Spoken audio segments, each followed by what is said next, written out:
सहनावतु सहनौ भुनक्तु सह वीर्यं करवावहै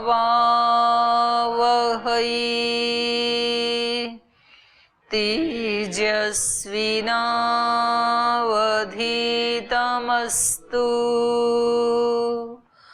मा विद्विषावहै। ओम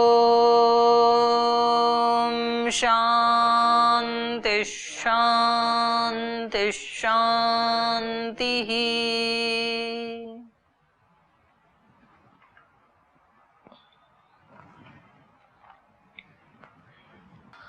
तो कल वाले मंत्र में भगवान को यज्ञ के रूप में प्रस्तुत किया था। यज्ञेन यज्ञम अयजन्त, यज्ञ से यज्ञ को अयजन्त यजन करते हैं, माने यज्ञ के माध्यम से जो आर्य लोग हैं वो यज्ञ स्वरूप परमेश्वर को ही यजन करते हैं, उसकी पूजा करते हैं। देवाहा, जो देवगण हैं माने विद्वान लोग हैं, वो यज्ञेन यज्ञम अयजन्त तानि धर्माणि प्रथमानि आसन। तो ये क्या बताया इसका अर्थ?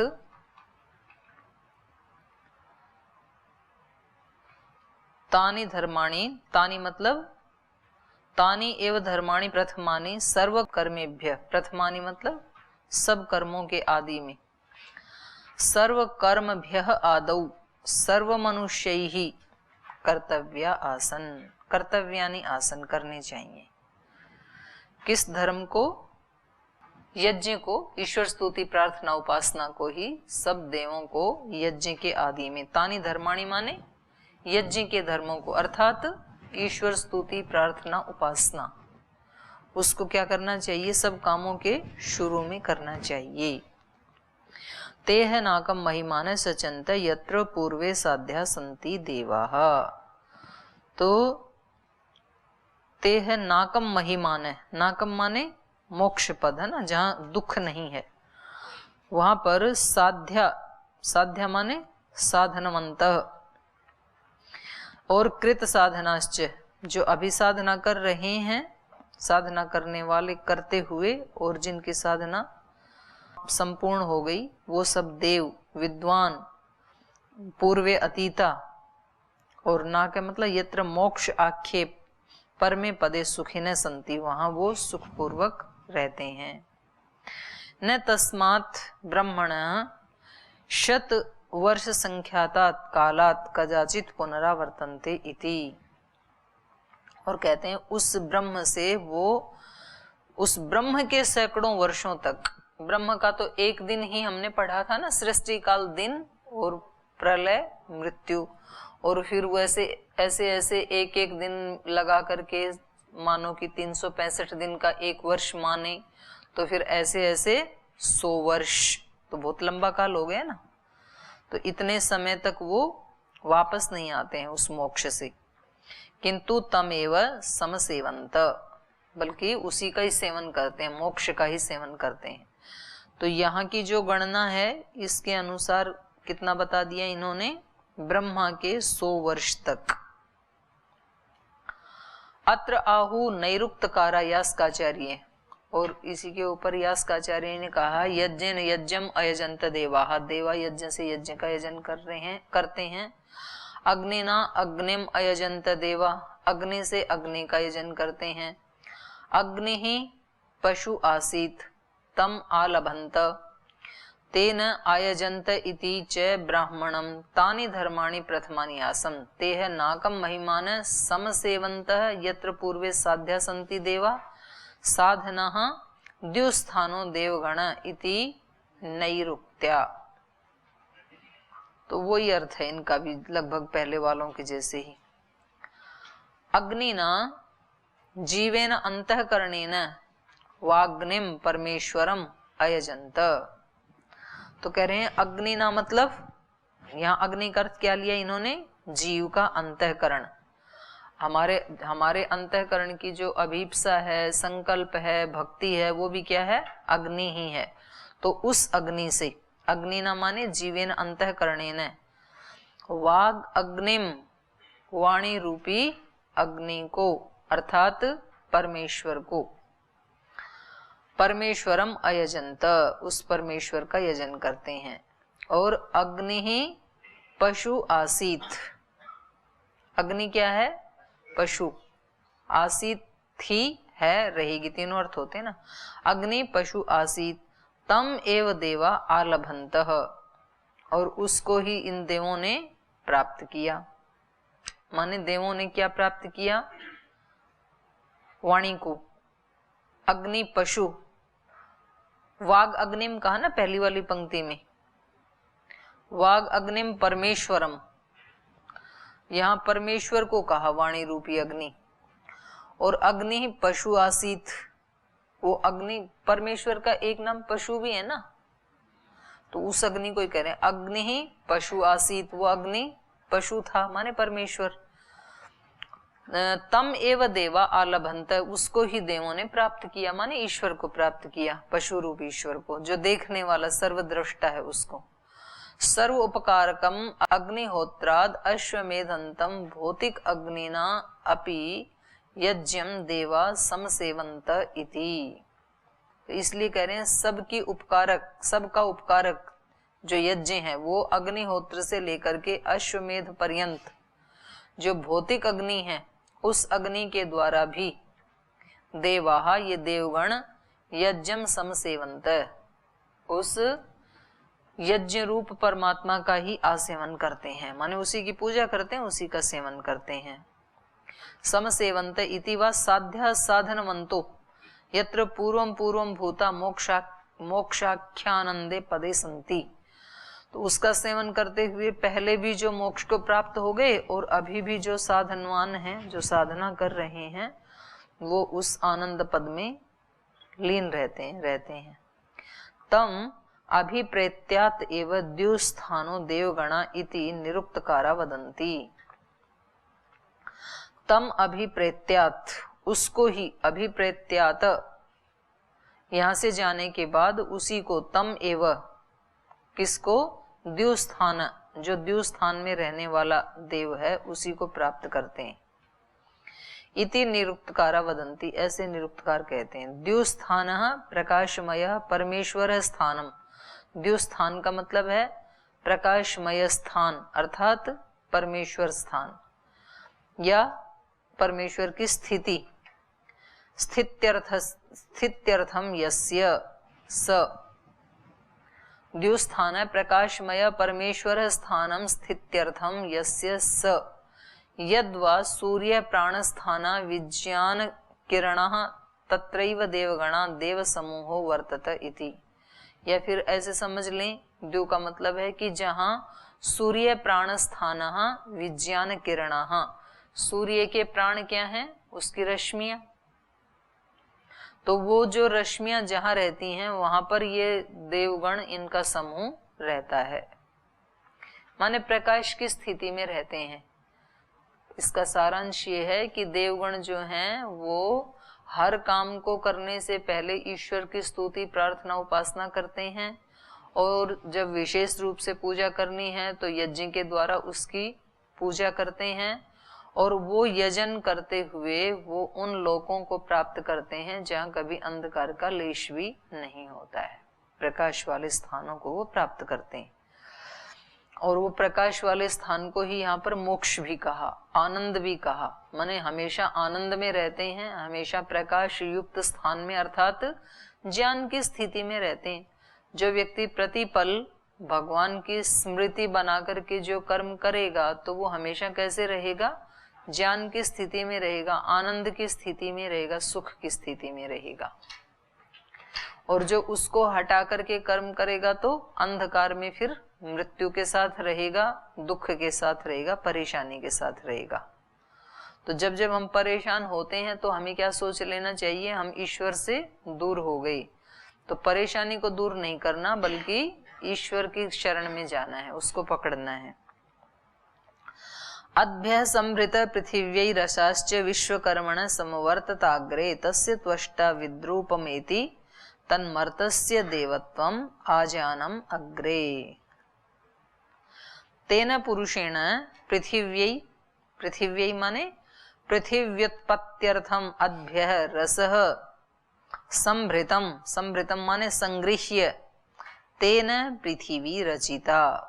कैसे पृथ्वी को कैसे रचा उस पुरुष ने? तेन पुरुषेण, उस पुरुष के द्वारा, पृथिव्यै ही, पृथिव्यै माने पृथ्वी उत्पत्ति अर्थम, इस पृथ्वी के उत्पत्ति के लिए, अद्भ्यः जल से अर्थात रसः, संभृतः संगृह्य, जल को इकट्ठा करके, तेन पृथ्वी रचिता, तो माने जल का ही जो घनीभूत भाग है, सलिल था उससे पहले, सलिल मतलब थोड़ा गाढ़ा सा वो होता है ना, जैसे चावल का मांड, और उसको ही सुखा दें तो वो ठोस हो जाएगा फिर, तो ऐसे थी ये पृथ्वी पहले सलिल अवस्था में। उसमें आया था ना कल नासदीय सूक्त में, सलिलम,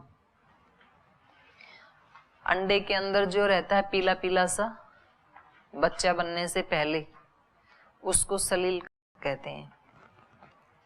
तो ये पृथ्वी ऐसी थी, मतलब थोड़ी सी लिक्विड थी, और लिक्विड भी ज्यादा पतला नहीं था, थोड़ा गाढ़ा था, तो उसको ठंडा होके पृथ्वी हो गई फिर। एवं अग्नि रसेन अग्नि सकाशाद आपः उत्पादिता, तो कह रहे हैं इस प्रकार से अग्नि रसेन, एवं अग्नि, अग्नि, अग्नि रसेन, अग्नि, अग्नि के रस से माने अग्नि से, अग्नि सकाशाद आपः, अग्नि से ही जल उत्पन्न होते हैं, जल से पृथ्वी बनी, और करें कि ये जल भी किससे? अग्नि से ही उत्पन्न होते हैं। आग जलाते हैं ना, सूर्य तपता है ना, तो फिर भाप बनता है वो पानी, और फिर वो बरस जाता है, तो जल की उत्पत्ति होती है अग्नि से। एवं अग्नि रसेन अग्नि सकाशाद आपः उत्पादिताः अग्निश्च वायोः, और अग्नि के बाद फिर वायु, वायु सकाशाद वायु आकाशाद उत्पादितः आकाशः प्रकृतेः प्रकृति स्वसामर्थ्याच्च।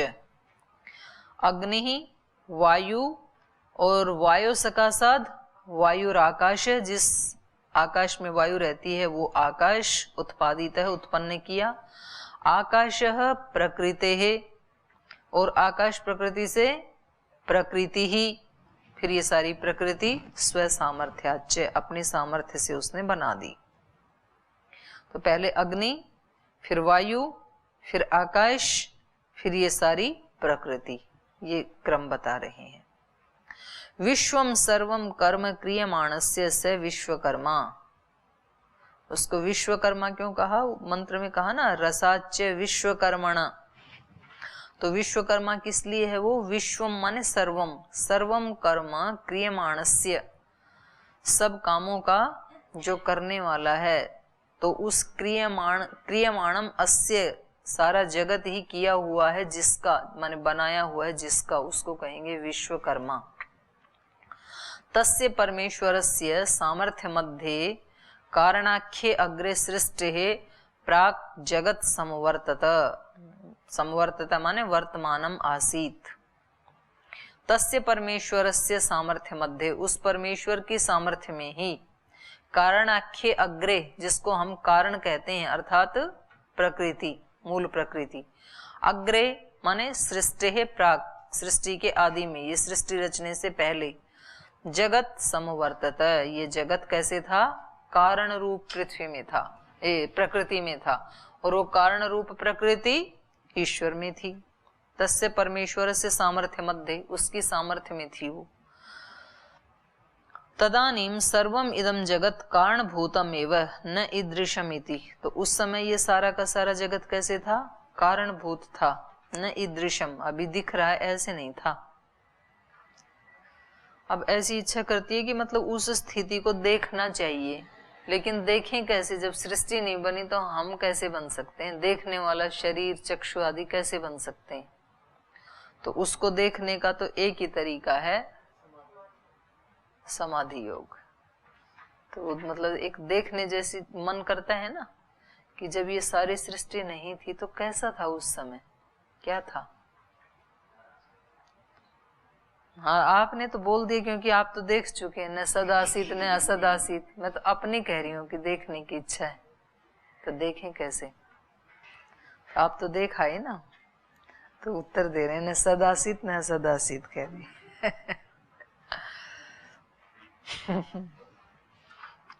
तदानीं सर्वमिदं जगत् कारणभूतमेव न ईदृशमिति तस्य सामर्थ्यस्य अंशान गृहीत्वा त्वष्टा रचनकर्ता इदं सकलम जगत विदधत्।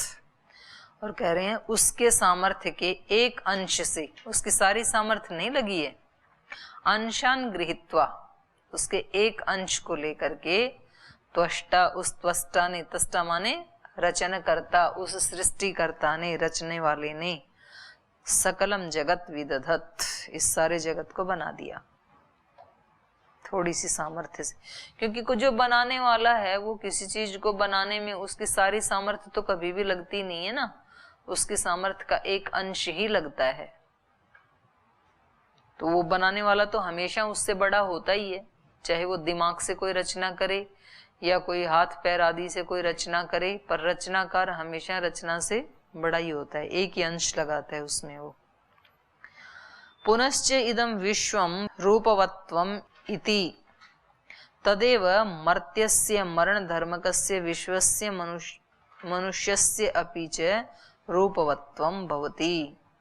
और कह रहे हैं पुनश्च इदं विश्वम, और फिर इसके बाद पहले इस जगत को बनाया और इदं विश्वम, इस सारे जगत को रूपवत्वम एति, फिर इसको रूप वाला बनाया, रूप से युक्त कर दिया। क्या मतलब, जगत बनाया और रूप से युक्त कर दिया माने भिन्न भिन्न रूपों से युक्त कर दिया है ना। पहले तो ये पंचभूत बनाए, अग्नि पृथ्वी वायु आकाश आदि, और इनसे फिर अलग अलग रूप दे दिए सारे विश्व जगत को। सबके शरीर भी तो पंचभूतों से ही बने हैं ना, लेकिन सारे पंचभूतों का रूप अलग अलग है। और ये पेड़ पौधे आदि जितनी भी चीजें सब पंचभूत से ही बने हैं, तो उनका भी रूप अलग अलग है। तदेव मर्तस्य मरण धर्मकस्य विश्वस्य मनुष्यस्य अपि रूपवत्वं भवति। कह रहे हैं सब जो मरण धर्मा मनुष्य हैं और ये जो सारा विश्व का जो रूप दिखाई दे रहा है ना आज जिस रूप में, वो सब तदेव, वो सब उसी से पैदा हुआ। तदेव मर्तस्य मरण धर्मकस्य विश्वस्य मनुष्यस्य अपि च रूपवत्वं भवति। आजानम अग्रे, आजानम अग्रे का मतलब है वेद आज्ञापन समये परमात्मा जप्तवान वेद रूपम आज्ञाम दत्तवान मनुष्याय धर्मयुक्तेन एव सकामेन कर्मणा कर्म देवत्व युक्तम शरीरम धृत्वा विषय इंद्रिय संयोगजन्यम इष्टम सुखम भवतु तथा निष्कामेन विज्ञान परमम मोक्षाख्यम च इति। तो कह रहे हैं वेद आज्ञापन समये, जैसे ही सृष्टि बनाई तो उसके साथ ही फिर वेद बना दिया, और वेद की शिक्षा देते समय माने वेद का उपदेश देते समय ही परमात्मा ज्ञप्तवान, उस परमात्मा ने ये बता दिया था, हमें सिखा दिया था, वेद रूपाम आज्ञाम दत्तवान, माने हमें आज्ञा दे दी, किसके रूप में, वेद के रूप में। वेद क्या है, ईश्वर की आज्ञा है कि ऐसे करना, सृष्टि बना दी है, आपको भी बना दिया है, अब इस सृष्टि में ऐसे बरतना, तो ये उसकी आज्ञा है। तो आज्ञा को हम मानते नहीं है। वेद रूपम आज्ञाम दत्तवान मनुष्याय, इन मनुष्यों के लिए क्या कहा, धर्मयुक्तेन एव सकामेन कर्मणा, करें कामना से युक्त होकर के जो आप सकाम कर्म करोगे वो भी कैसे करना, धर्मयुक्तेन एव, धर्म से युक्त होकर के करना। कर्म देवत्व युक्तम, सारे कर्म कैसे होंगे, देवत्व से युक्त करना। कर्म देवत्व युक्तम शरीरम धृत्वा, कर्म देवत्व से युक्त शरीर को धारण करके विषय इंद्रिय संयोग जन्यम इष्टम सुखम भवतु। आप धर्म को और देवत्व को अपने कर्मों के सेंटर में यदि रखेंगे तो उसको रख करके जो कर्म करेंगे तो उससे आपको विषयों के सुख भी मिलेंगे और इंद्रिय संयोग जन्य जो इष्ट सुख हैं वो भी मिलेंगे। और यदि उन कर्मों को निष्काम भाव से करेंगे तो परमम विज्ञानम, तो फिर परम विज्ञान मोक्षाख्यम चैति, तो फिर आपको मोक्ष भी मिल जाएगा। तो सकाम करो या निष्काम करो, लेकिन धर्म को केंद्र में रख करके करना। वेदाहमेतं पुरुषं महान्तं आदित्यवर्णं तमसः परस्तात् तमेव विदित्वातिमृत्युमेति नान्यः पन्था विद्यते यनाय। तो ये तो आपको आता ही है। वेद अहम एतम पुरुषम किम विदित्वा त्वं ज्ञानिं भवसि इति पृच्छतः तदुत्तरम आह।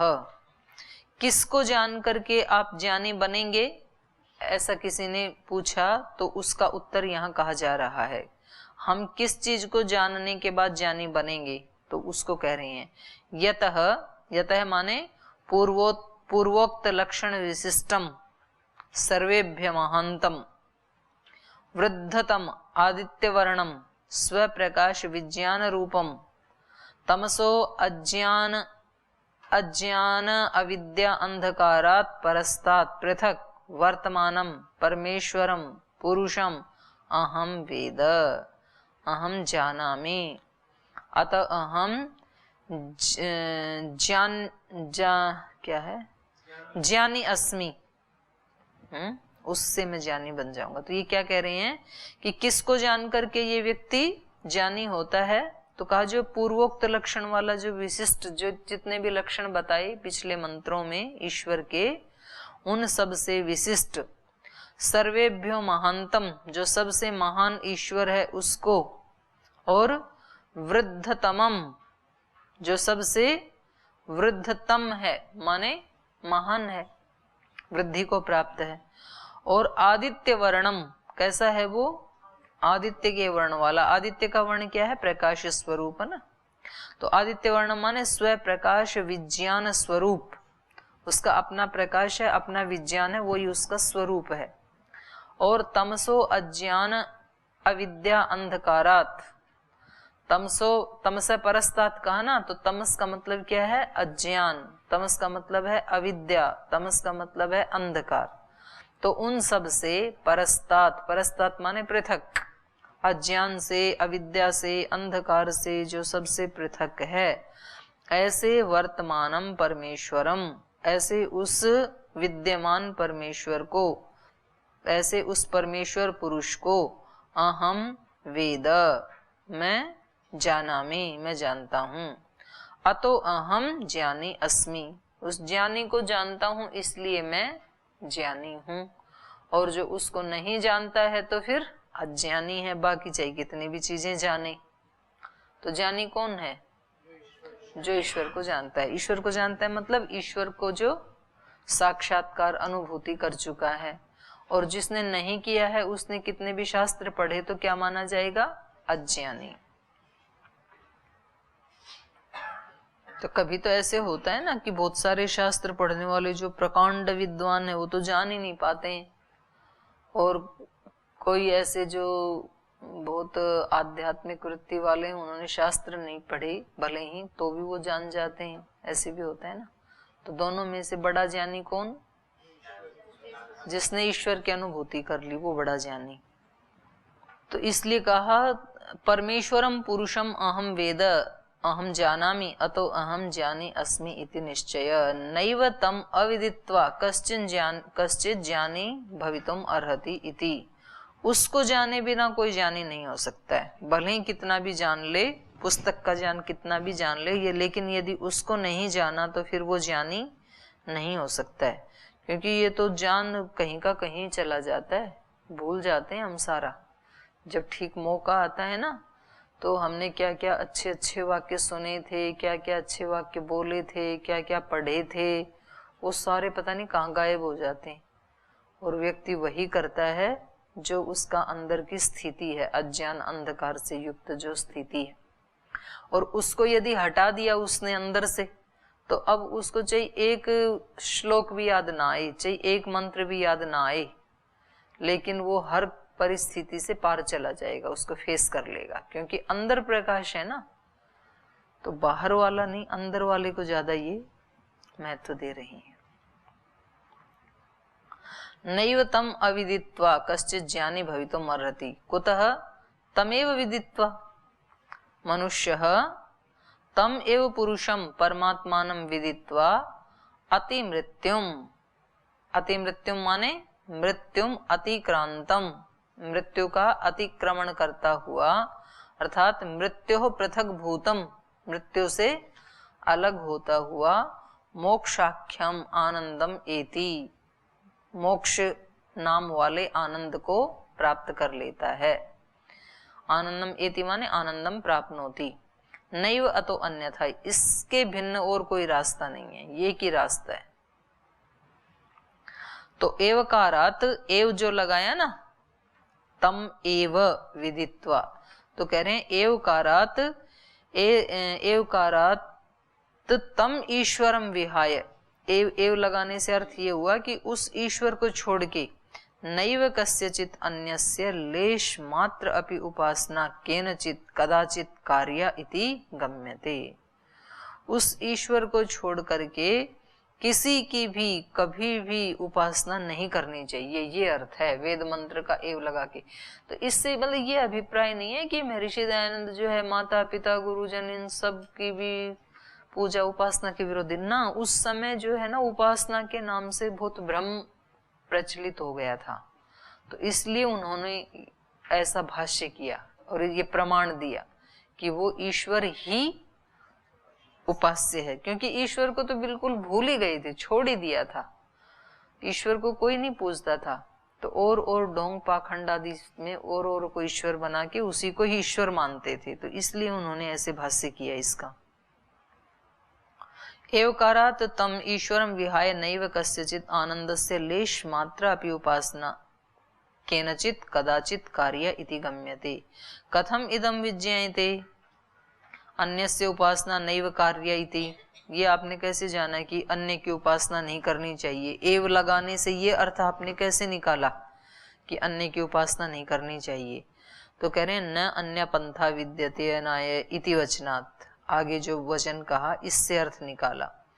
अयनाय, अयनाय माने व्यावहारिक पारमार्थिक सुखाय, तो व्यावहारिक या पारमार्थिक सुख के लिए अन्य, अन्य माने द्वितीय, पंथ, पंथ माने मार्ग, न विद्यते, चाहे किसी को व्यावहारिक सुख चाहिए चाहे किसी को पारमार्थिक सुख चाहिए, रास्ता एक ही है। कौन सा?